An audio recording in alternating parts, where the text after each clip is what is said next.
नमः शुद्धेभ्यः। ओम नमः शुद्धेभ्यः। ओम नमः शुद्धेभ्यः। अहिंसा परमो धर्म की। आचार्य गुरुवर श्री कुंद कुंद भगवान की। आचार्य गुरुवर श्री ज्ञान सागर मुनि महाराज की। जय परम पूज्य संत श्री आचार्य भगवान विद्यासागर जी महामुनि राज की। समस्त आचार्य संघ की।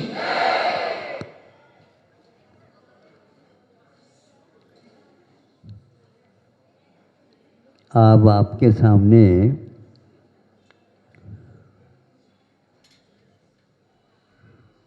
प्रतीक के साथ दो व्यक्तित्व के परिचय दे रहा हूँ।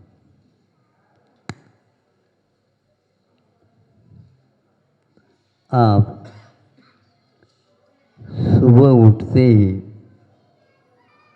अपना सर्वप्रथम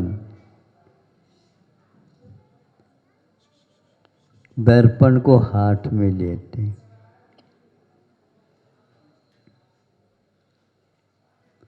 दर्पण में इस खूबी के साथ आपको अन्य कहीं भी जाओ उस दृश्य को कोई भी नहीं दिखा सकता।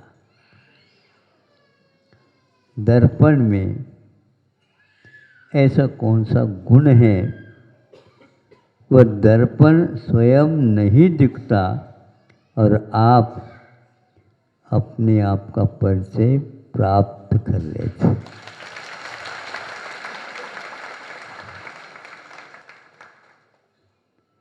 कहीं भी जाओ, किसी भी दुकान में जाओ, मौलिक वस्तु देने के संकल्प भी कर लो, करोड़ों रुपए दे दो, अरबों दे दो, सब कुछ दे दो, लेकिन अपनी छवि, अपना स्वरूप देखने का सौभाग्य कहीं भी नहीं मिलता और दर्पण से हमें उपलब्ध होता है। आखिर दर्पण में क्या है हमें बताओ। वो यह है, एक कांच है वो, और ये कांच में हम क्यों आ गए और हम देख रहे हैं उसकी ओर और हमें मिल रहा है अपना मुख अपनी ओर। ये भी एक उल्टा काम है। दिखना तो उसमें यूं चाहिए था, यूं न देख करके हम उसकी ओर देख रहे हैं, तो वह बदले में आपके लिए पुरस्कार ये दे रहा है, ये ले लो।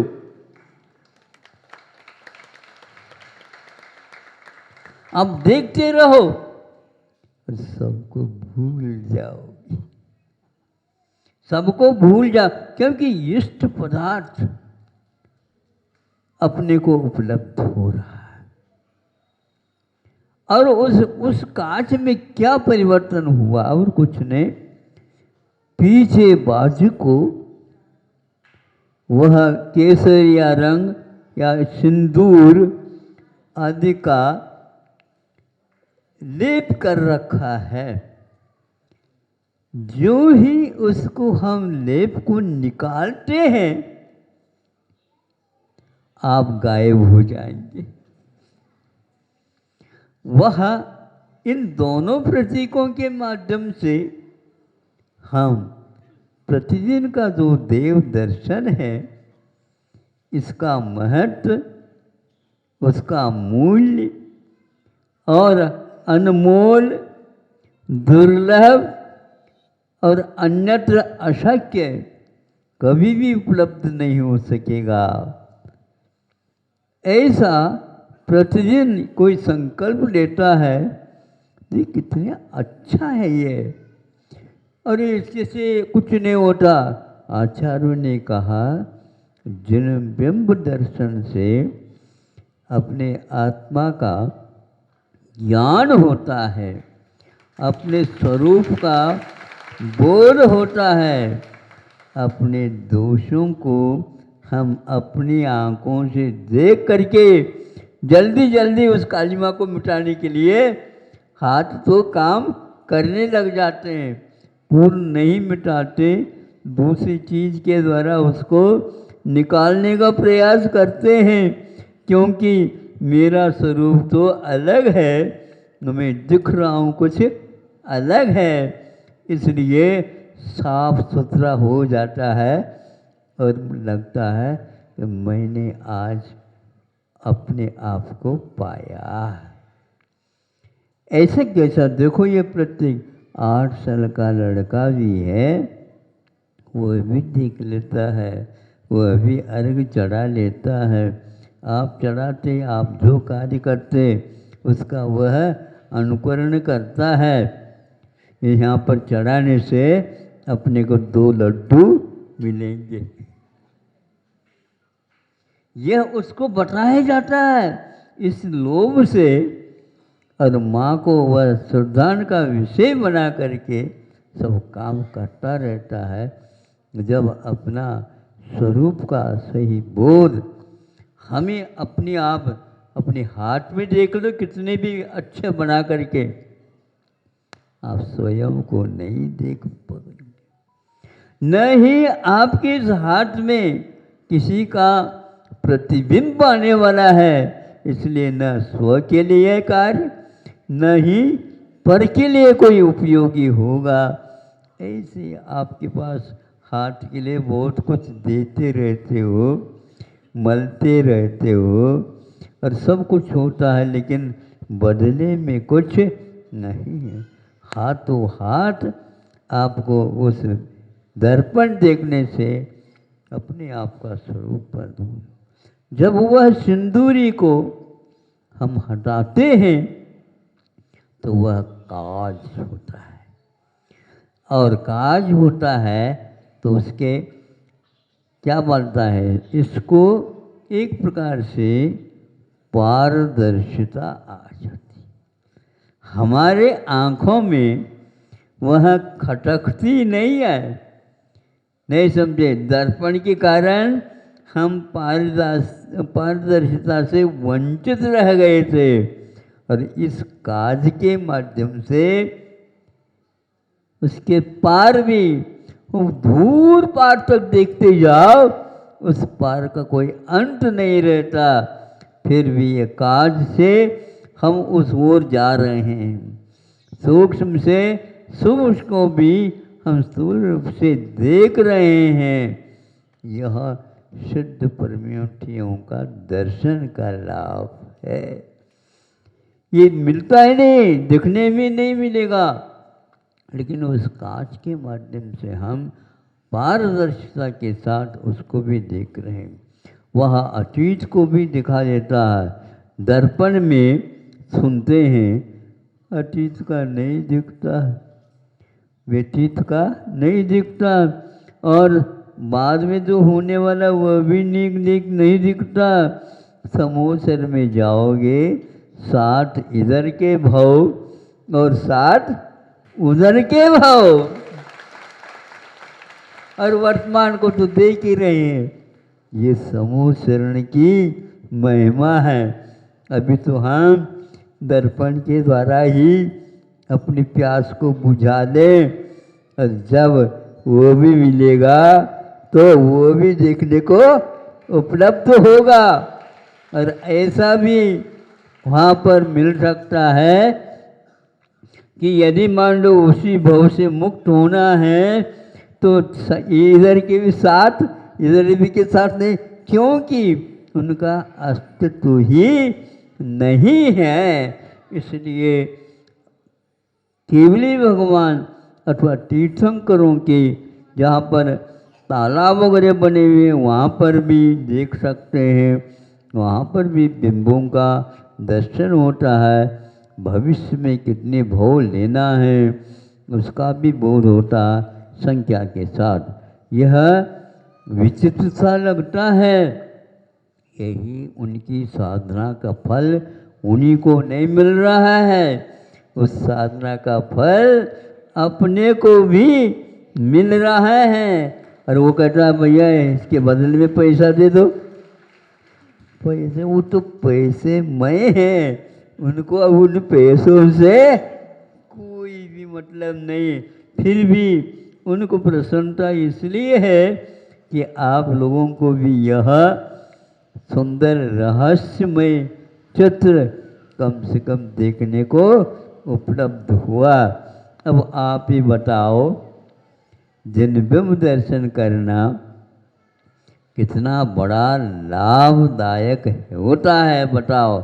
यदि होता है तो उसको अपने बच्चों को भी कहो और अपने भी इसमें ज़्यादा समय लगा दो, ताकि जितना देखोगे उतना ही आनंद का अनुभव होता है। यहाँ तक कि धारणा प्रयोग में आचार्य समय अपने कुंद भगवान ने समय सार में लिख कहा है कि देखो, जब प्राथमिक दशा में मुनि महाराज साधना करते हैं उस समय बिंब की अवधारणा कर लेते हैं। श्रावकों के लिए उद्बोधन करते हुए ऐसे प्रयोग बताए हैं। पूज्यपाद स्वामी ने या और कोई महाराज ने इष्टोपदेशादिक ग्रंथ लिख करके उसमें इस प्रकार के अवधारणाओं के बारे में हमें उपदेश दिया है। उसका प्रयोग करना चाहो तो कर सकते हो, लेकिन इस प्रकार के प्रयोग के लिए भी आपका शरीर संतुलित होना आवश्यक है। यदि उसमें किसी प्रकार की कमी हो तो आप लुढ़क जाएंगे और आप ऊँघ जाएंगे, नहीं समझे झटका आएगा, नहीं समझे दर्द करेगा। इन सबको भूलना आवश्यक है। इसलिए आचार्य ने कहा, देह के प्रति ममत्व का त्याग करो और कायोत्सर्ग करो। काय का उत्सर्ग है, काय में शरीर के प्रति ममत्व का त्याग करो। आधा घंटे के लिए हम हिलेंगे नहीं, डुलेंगे नहीं। हिलना डुलना क्यों होता है? इसके प्रति मोह रहता है, इसलिए होता है। अभी से अभ्यास करना प्रारंभ करो। जब प्राणांत होंगे उस समय पर ये काम में आएगा, नहीं तो वहाँ पर जाने के उपरांत आपको रोना ही रोना मिलेगा, कोई भी उत्साह नहीं मिलेगा। वार्धक्य केवलम श्रम है। वृद्धावस्था में तो आपको केवल वेदना, कषाय, प्रतिकूलताएं, ये कब छूटेगा? हे भगवान, अब ऐसे भेजा था आपने, अब इसको उठा दो। है 4 व्यक्ति तब उठाते हैं और जब मृतक बनेंगे, समझे? हाँ, आपको उठाया जाएगा, लेकिन कब? जब मृतक बनेंगे। तो अर्ध मृतक सम बूढ़ापनो, इसलिए कहते हैं जब मृतक अवस्था होने के बाद तो अचेत अवस्था होगी, किंतु उससे पूर्व में अर्ध मृतक सम बूढ़ापनो, बुढ़ापा आने वाला है। अभी जवान खूब नाच रहा कर रहा है, जब बूढ़े हो जाओगे तो मालूम पड़ेगा क्या होता है। उस समय आपके पास कोई भी आना नहीं चाहेगा। पैसा यदि मिलता तो आते हैं दुनिया वाले, नहीं तो कुछ नहीं। वहाँ पर क्या मिलना है? कुछ नहीं मिलना। तो यहाँ पर स्वार्थ की मात्र सिद्धि होती है। इससे आप ऊपर उठिए और स्वास्थ्य होने का पुरुषार्थ करिए। और ये ध्यान रखेंगे, सिद्ध परमेष्ठि के लिए पारदर्शिता का प्रतीक वह कांच रखा है, और दूसरे अरहंत परमेष्ठि के बिंब से उनको कोई उसका लाभ नहीं, किंतु आप कितने लाभ, सारे आप अपने हाथ में दर्पण रखेंगे तो किसी को दूसरे का वहाँ पर नहीं आएगा, आपका आएगा। इसलिए जिन बिंब के दर्शन करते जाओ और उसकी अवधारणा भी आप पूर्ण बनाते जाए, यही एक तात्पर्य है। आज समय ज़्यादा हो गया था, हाँ हाँ, विलंब से आए थे, लेट से तो नहीं आते हैं, लेट करके आए। अब तो कम से कम भारतीय बन जाओ। अहिंसा परमो धर्म की